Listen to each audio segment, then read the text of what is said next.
Welcome back, everybody. Today, I'm going to teach you how to filter a list box in Microsoft Access.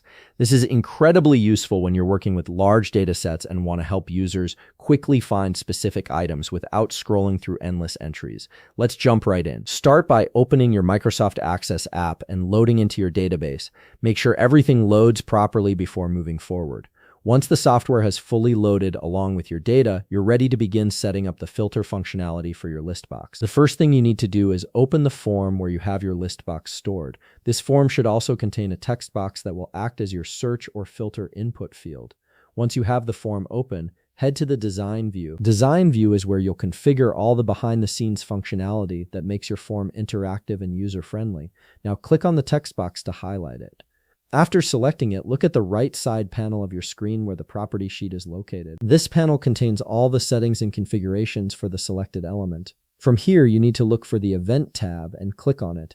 The Event tab is crucial because it controls what happens when users interact with different elements on your form. From the list of all available actions in the Event tab, look for the option labeled On Change. This event triggers whenever the content of the text box changes, making it perfect for creating a live filtering effect. Click on the three-dot icon next to On Change. This will open up a new window where you can add custom functionality. A Visual Basic window will now appear on your screen. This is where the magic happens. To create a filter for your list box, you'll need to add Visual Basic code that makes the filtering function work seamlessly. The code tells Access to filter the list box based on whatever text the user types into the text box. Feel free to pause the video at this point to copy the whole code accurately, ensuring you don't miss any characters or syntax. Once you've entered the code correctly, simply click on Save. This action applies the code to your text box's onChange event. And that's it. The text box will now start filtering the list box on your form in real time as users type. This creates a dynamic, responsive search experience that makes navigating your database much more efficient. If you found this video helpful, please leave a like, subscribe, and see you in the next video.